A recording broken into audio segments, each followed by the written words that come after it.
नमस्कार दोस्तों, मैं आप सभी का चिर परिचित दोस्त उपस्थित हूं। दोस्तों, आप सभी के सेवा में कुछ एक महत्वपूर्ण जानकारियों को लेकर के। जी हाँ दोस्तों, आजकल हम बात कर रहे हैं सेक्स संबंधी समस्याओं के समाधान के संबंध में। जी हाँ दोस्तों, ये कड़ी हमने स्टार्ट किया है उन युवाओं या उन लोगों के लिए जिनको सेक्स संबंधी समस्याएं रहती हैं, पर वो किसी से बात नहीं कर पाते हैं इस टॉपिक पर, किसी को शेयर नहीं कर पाते हैं अपनी प्रॉब्लम्स दोस्तों।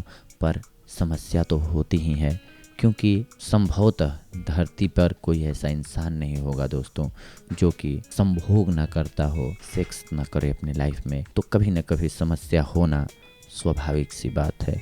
पर हमारे यहाँ ऐसा समाज है, हमारा सामाजिक ढांचा ऐसा है दोस्तों कि हम लोग नॉर्मली बात नहीं कर पाते हैं इस टॉपिक पर किसी से। तो इसी समस्या को यानी कि दूर करने के लिए, निजात पाने के लिए हमने ये कड़ी स्टार्ट की है आप सभी के लिए दोस्तों, जिसमें हम आप सभी की मेल्स को पढ़ते हैं और उससे जुड़ी हुई जो आप समस्या लिख के भेजते हैं उसका समाधान बताते हैं दोस्तों। आइए आज की मेल लेते हैं। आज के हमारे श्रोता का कहना है, यदि गर्भावस्था में मैथुन किया जाए तो क्या संभव है कि शुक्राणु माँ के शरीर में रह जाएं और बच्चे के जन्म के बाद उसे फिर गर्भवती कर दें? यह भी बताइए, यदि ऋतुस्राव की अवधि में मैथुन किया जाए तो क्या स्त्री गर्भवती हो सकती है?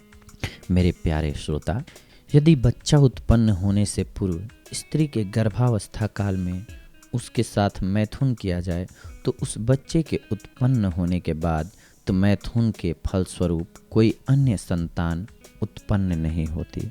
स्मरण रखिए, शुक्राणु अधिक से अधिक 2-3 दिन तक ही जीवित रह सकते हैं।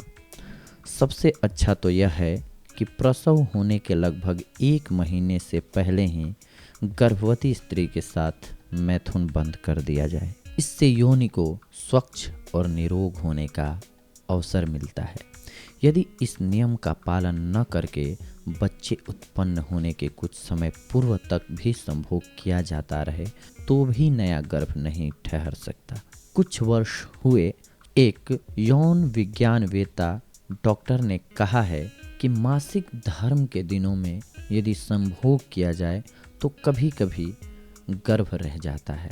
यद्यपि यह ठीक है कि इन दिनों में मैथुन के फलस्वरूप गर्भधारण की संभावना बहुत कम रहती है, लेकिन इस संभावना से बिल्कुल इनकार नहीं किया जा सकता है।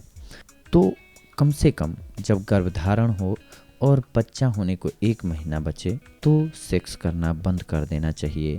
ये जच्चा और बच्चा यानी कि माँ और बच्चा दोनों के लिए सेफ और अच्छा होता है मेरे दोस्तों। तो देखा दोस्तों आपने किस प्रकार से ये हमारे एक श्रोता की समस्या थी जिसका समाधान हमने आप सभी को बताया।